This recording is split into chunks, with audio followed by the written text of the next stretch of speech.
Nous parlons de la construction d'un temple sur l'esplanade du temple, mais à qui appartient ce terrain exactement? Restez à l'écoute.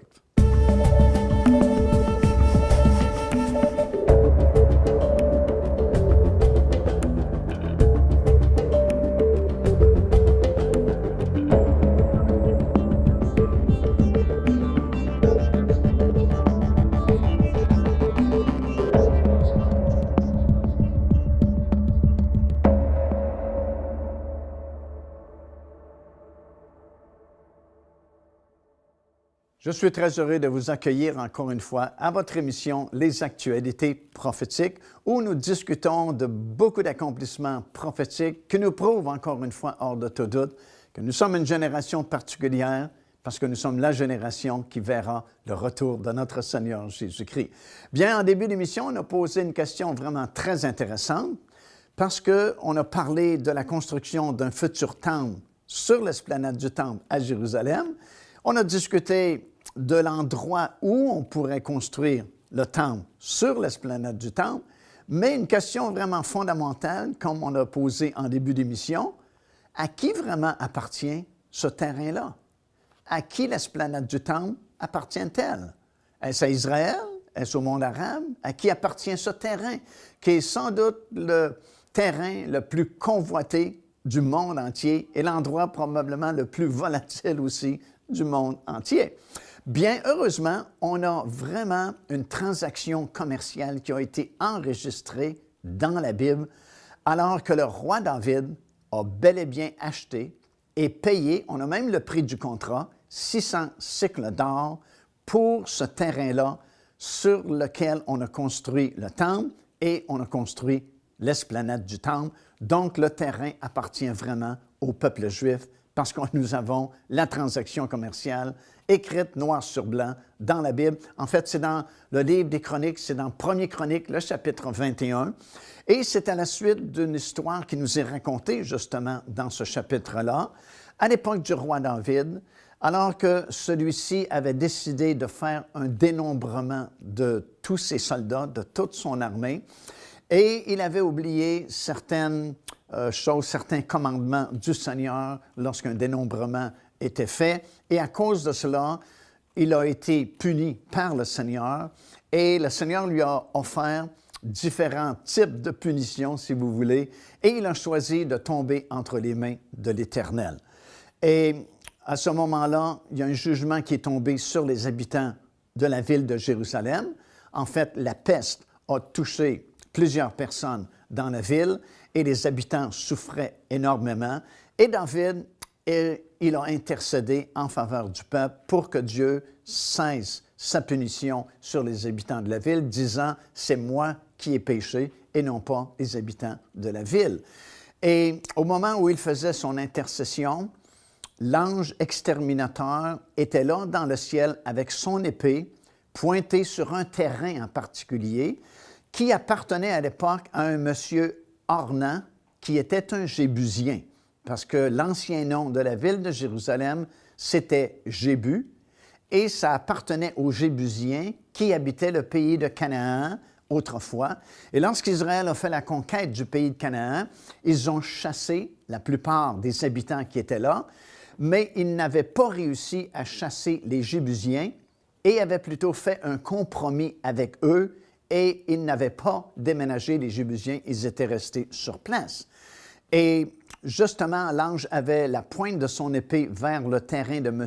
Ornan, qui était un Jébusien, et c'était une aire. Les aires, c'était les endroits où on séparait le blé d'avec la paille. C'était toujours sur le sommet des montagnes, parce que là, il y a beaucoup plus de vent, et c'était plus facile de faire la séparation entre le blé et la paille. Et Dieu a suspendu son jugement à ce moment-là. Alors, David s'est rendu vis-à-vis ce terrain-là, où la pointe de l'épée dirigeait sa pointe, justement, et il a voulu acheter le terrain de M. Ornan. Et M. Ornan dit « Non, je te le donne ». Mais David dit « Loin de moi de le prendre gratuitement, je veux te payer ». Et la transaction a été enregistrée dans 1er Chronique, chapitre 21. David a payé 600 cycles d'or pour acheter ce terrain-là, qui est devenu l'endroit qu'on a appelé le mont Moria, qui est devenu l'endroit où on a construit le premier et le deuxième temple. Et lors de la construction du deuxième temple, plusieurs années plus tard, Hérode a fait agrandir l'esplanade du temple telle que nous la voyons aujourd'hui. Alors, si nous remontons aux origines même, au tout début, bien, le terrain a vraiment été acheté et payé par le roi David, et ce terrain-là appartient légalement au peuple juif parce que la transaction a eu lieu il y a très longtemps. Donc, là où a été construit le premier temple et le deuxième temple aussi, ce terrain appartient légalement au peuple juif, et c'est pourquoi on pourrait construire, encore une fois aujourd'hui, un temple sur le même emplacement, sur le même terrain, parce qu'encore une fois, ça leur appartient, et de toute façon, la Bible a prédit qu'un troisième temple serait construit un jour sur cet emplacement-là. Cet emplacement-là est vraiment central dans la parole de Dieu parce que c'est situé dans une chaîne de montagnes qui s'appelle le Moria, qui a plusieurs sommets, et c'est sur un de ces sommets-là que le Seigneur Jésus-Christ a été crucifié, qu'il a donné sa vie en rançon pour plusieurs, pour tous ceux et celles qui croiraient dans son œuvre et qui l'accepteraient un jour comme leur Seigneur et Sauveur personnel. Alors ce terrain-là appartient vraiment au peuple juif parce que ça a été fait légalement. Joignez-vous à nous afin de célébrer le Seigneur et entendre le message de la parole de Dieu par l'évangéliste Mario Massicotte. Venez recevoir ce que Dieu a préparé pour vous. Visitez notre site web www.paindevie.org afin de connaître notre itinéraire. Nous serions très heureux de vous rencontrer et de vivre des moments forts avec le Seigneur.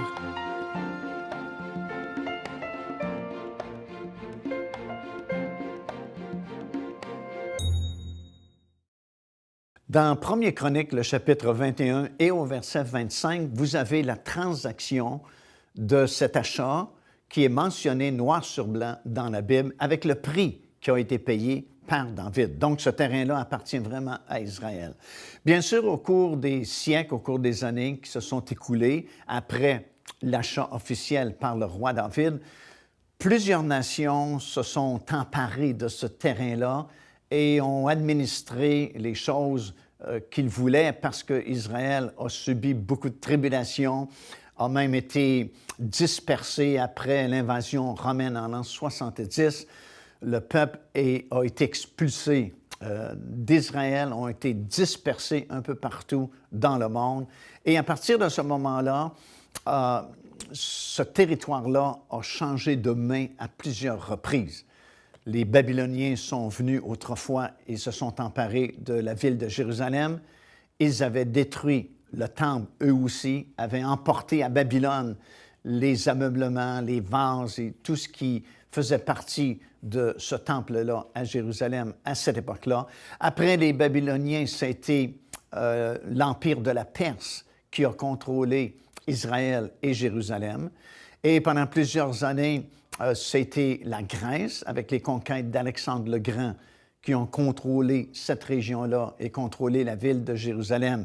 Et ce fameux terrain-là que David avait acheté de M. Ornan, le Jébusien. Après la Grèce est arrivé l'Empire romain et tous les empereurs romains qui se sont succédés. Et Israël, à ce moment-là, était sous la tutelle de Rome, devait payer des taxes à Rome et n'avait pas la liberté de faire ce qu'il voulait.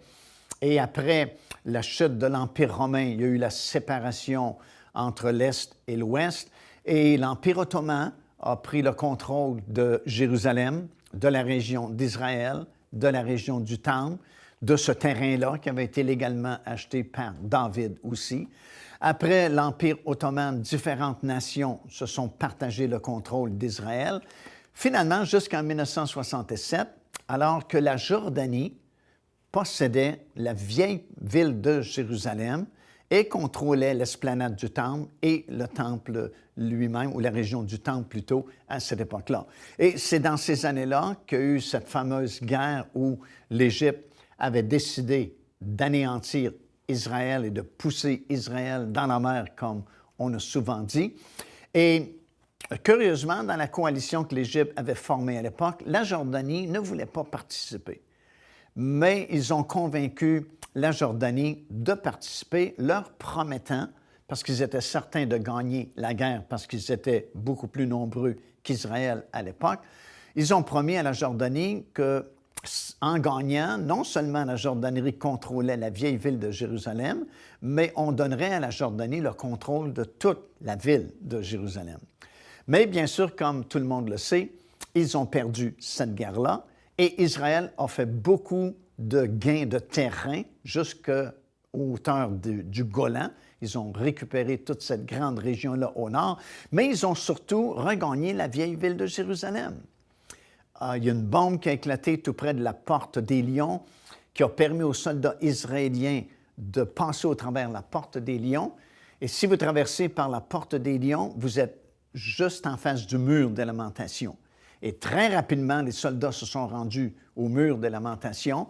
Ils ont eu très peu de résistance de leurs ennemis et dans l'espace de quelques heures à peine, se sont rendus maîtres de la région du mur de lamentation et de l'esplanade du Temple. Et finalement, ils ont gagné cette guerre-là. Et déjà, c'était l'euphorie en Israël. On avait dressé le drapeau israélien sur le dôme du rocher. On parlait de détruire le dôme du rocher, la mosquée d'Al-Aqsa, pour construire un futur temple sur l'esplanade du temple. Et c'est là que Moshe Dayan s'est assis dans la petite mosquée d'Al-Aqsa avec les représentants de la Jordanie, qui, quelques heures auparavant, possédaient la vieille ville de Jérusalem et surtout ce terrain-là, l'esplanade du temple. Et Moshe Dayan a fait un compromis, laissant aux autorités religieuses arabes la juridiction sur l'esplanade du temple, même si par gain de guerre, ça appartenait maintenant à nouveau à Israël. Mais il l'a fait pour éviter un conflit encore plus grand, parce que là, ça dégénérait de façon très rapide et ça aurait conduit inévitablement à un troisième grand conflit mondial à l'époque. Alors, c'était préférable de faire un compromis de la sorte à ce moment-là, même si dans les années qui ont suivi, ça a été vraiment problématique jusqu'à aujourd'hui, c'est de plus en plus compliqué, même pour nous les touristes, de visiter l'esplanade du Temple à cause des sanctions et des règlements qu'on ajoute toujours de la part du WACF pour compliquer les choses. Ils ont interdit toute fouille archéologique autour de l'esplanade du Temple, si bien que les archéologues israéliens ne peuvent plus fouiller, ne peuvent plus travailler autour de l'esplanade du Temple et là où étaient construits les deux premiers temples. Et même pour nous, c'est très difficile de filmer même sur l'esplanade du Temple. C'est très, très compliqué à cause de cette situation qui prévaut depuis les années 1967. Mais vraiment, ce terrain-là, si on regarde au tout début, appartient vraiment au peuple juif. Et à nouveau, on en parle beaucoup dans les nouvelles. À tous les jours ou presque, vous entendez parler de l'esplanade du Temple. Vous entendez parler maintenant, même un ministre israélien a déclaré il y a quelques jours à peine que le temps est venu pour construire un temple nouveau sur l'esplanade du Temple. Alors, à nouveau, c'est dans l'air. À nouveau, on en parle beaucoup aujourd'hui. Pourquoi? Parce que le temps est arrivé.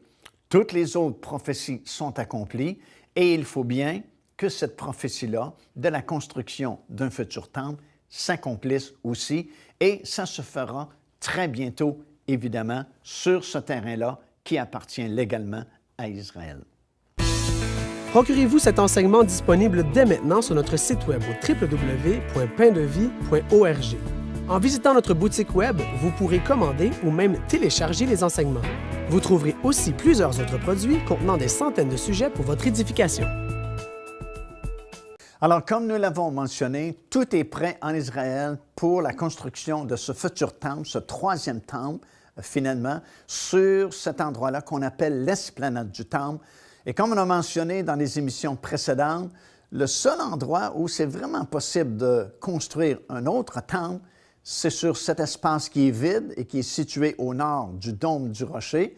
Et comme je vous ai expliqué, plusieurs personnes, dont notamment M. Kaufman, qui est un mathématicien et un archéologue israélien, semblent avoir prouvé, hors de tout doute, que le premier et le deuxième temple étaient bel et bien construits sur cet emplacement qui est vide aujourd'hui, au nord du dôme du rocher.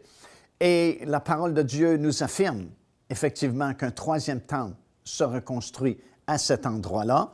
Et la grande question maintenant, c'est de savoir quand on pourra construire un tel édifice. Qui peut donner l'ordre de reconstruction d'un temple sur l'esplanade du temple à Jérusalem? Pourquoi est-ce que l'Institut du temple, qui a tout refabriqué et qui sont tout fins prêts pour la construction de ce temple-là, n'ont pas encore commencé la construction? Bien, c'est très problématique pour plusieurs raisons, notamment, c'est que l'endroit, comme j'ai mentionné précédemment, est sous la juridiction du monde arabe. Et Moshe Dayan a fait ça pour calmer les esprits à l'époque et éviter un conflit encore plus grand. Mais ça pose un problème sérieux aujourd'hui parce que, bien sûr, au moment où on se parle présentement, le Waqf n'accepterait jamais la construction d'un temple juif à côté du dôme du rocher.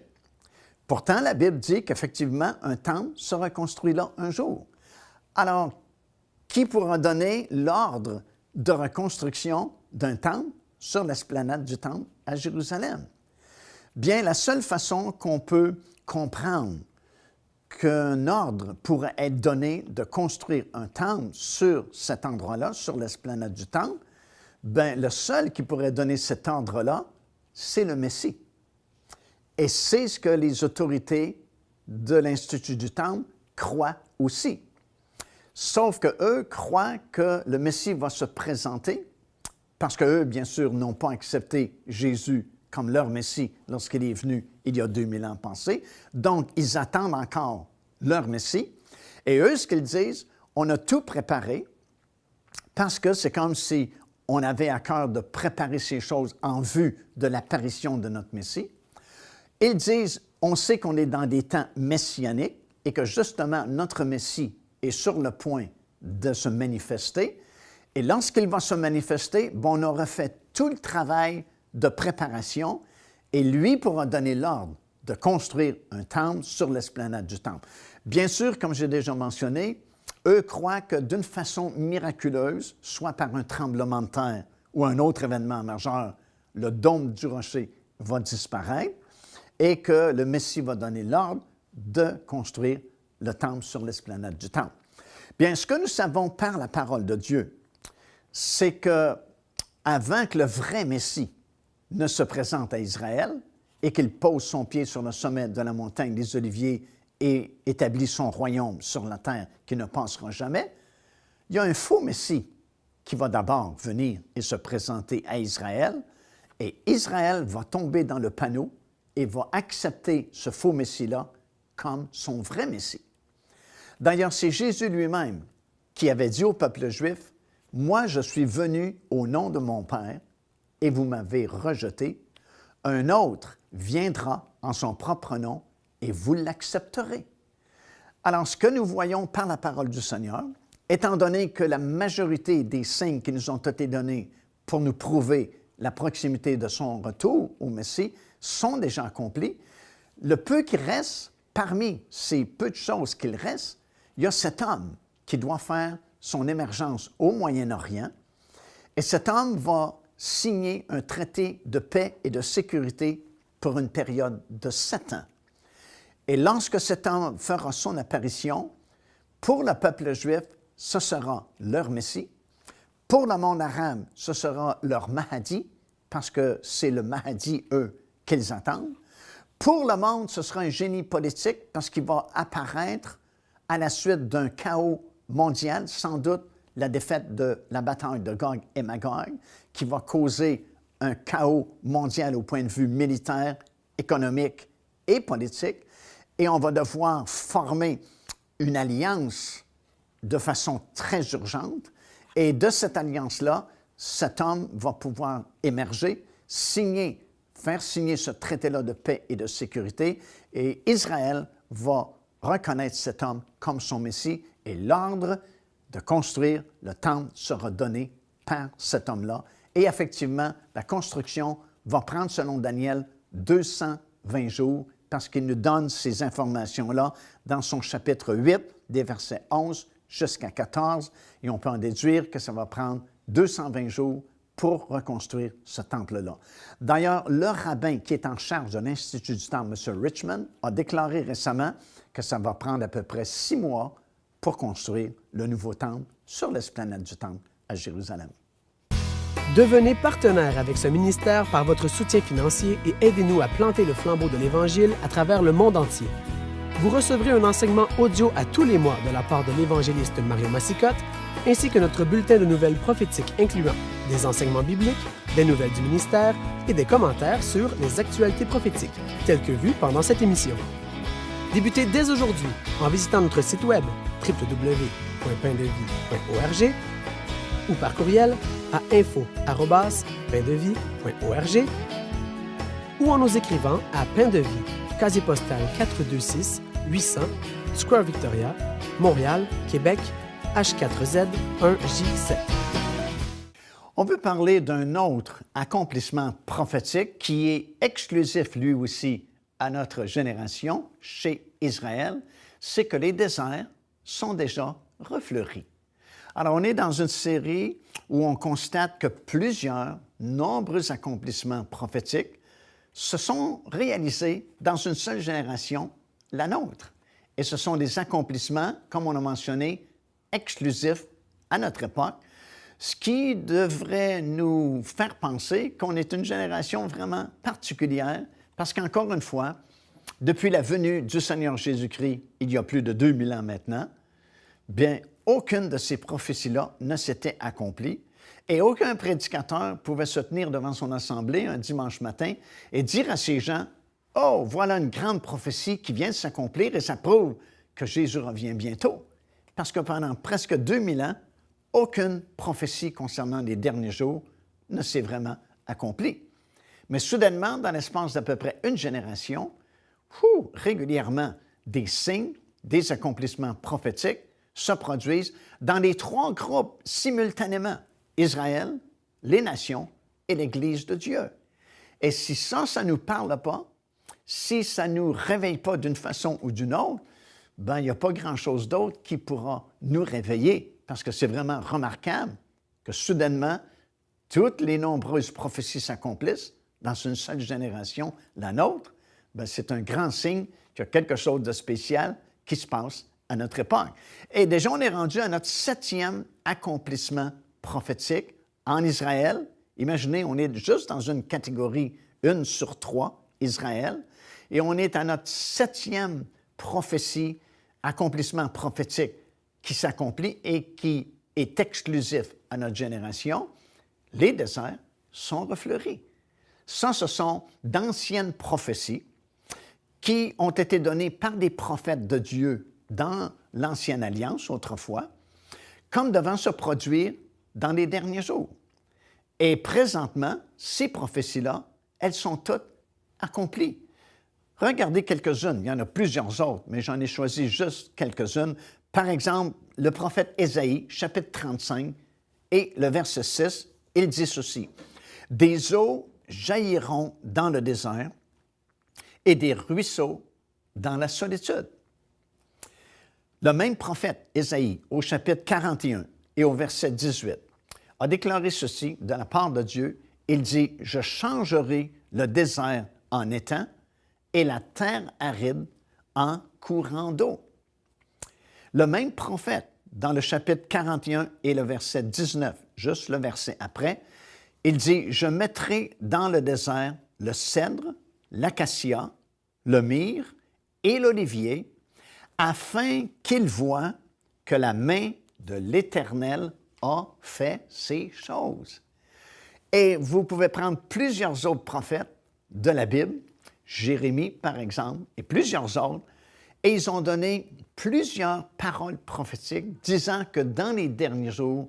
les déserts en Israël vont refleurir. Bien, ces prophètes-là sont maintenant accomplis en Israël. Il fallait d'abord, bien sûr, que le pays soit recréé, ce qui a été fait en 1948. Il fallait, deuxièmement, que le peuple revienne dans le pays, ce qui a été fait en grande partie, puisque quelques millions de Juifs sont revenus de différents pays du monde s'établir en Israël. Il fallait que la vieille ville de Jérusalem revienne sous l'administration juive, ce qui a été fait également. Et depuis que le peuple est revenu dans le pays, ils ont littéralement changé le pays au complet. Parce que des voyageurs comme Mark Twain, qui avait visité la Palestine avant qu'Israël ne soit recréé en 1948, avait écrit dans ses livres de voyage que c'était comme affreux de visiter la Palestine. Ce n'était que des marécages, ce n'était que de la boue, pratiquement aucun arbre, uniquement de la roche. C'était vraiment pas un beau spectacle à voir. Mais aujourd'hui, si vous allez en Israël, vous allez voir de magnifiques paysages. Des millions d'arbres ont été replantés et de façon quasi miraculeuse, le désert a refleuri. Des oliviers, des palmiers, des dattiers. Vous allez par exemple dans la région de Qumran. Autrefois, c'était un désert absolument sec où rien ne poussait. Mais soudainement, vous voyez des milliers et des milliers, vraiment c'est à perte de vue, d'arbres de dattiers qui ont été plantés et qui ont poussé en plein désert. On a irrigué le désert, on a amené l'eau dans le désert et aujourd'hui, les déserts en Israël sont remplis d'arbres fruitiers, sont remplis de fleurs de toutes sortes et les nombreuses prophéties de plusieurs prophètes de l'Ancien Testament sont vraiment accomplies, ce qui est une preuve de plus que nous vivons vraiment dans les derniers jours, puisque toutes ces nombreuses prophéties ont été réalisées aujourd'hui. Les déserts sont refleuris. Car Dieu a tant aimé le monde qu'il a donné son Fils unique, afin que quiconque croit en lui ne périsse point, mais qu'il ait la vie éternelle. Téléchargez gratuitement l'enseignement « Le salut, c'est quoi ?» en visitant notre site web www.paindevie.org et recevez la grâce merveilleuse que Dieu vous offre. Si vous allez, par exemple, dans la région de Qumran, qui est dans le désert de la Judée, au sud de Jérusalem, autrefois, c'était un désert très sec, où rien vraiment ne poussait. Ce n'était que de la roche et de la roche. Mais aujourd'hui, c'est rempli de dattiers, d'arbres fruitiers, de fleurs qui ont poussé parce qu'on a irrigué le désert, on a apporté l'eau dans le désert et on a fait pousser ces arbres-là. Et c'est vraiment à perte de vue.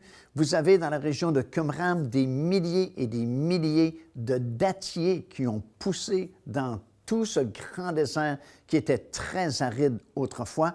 Et c'est vraiment l'accomplissement des nombreuses prophéties de la Bible, des nombreux prophètes de l'Ancien Testament qui ont parlé que dans les derniers jours, les déserts en Israël vont refleurir. Bien, mon ami, ils sont déjà refleuris.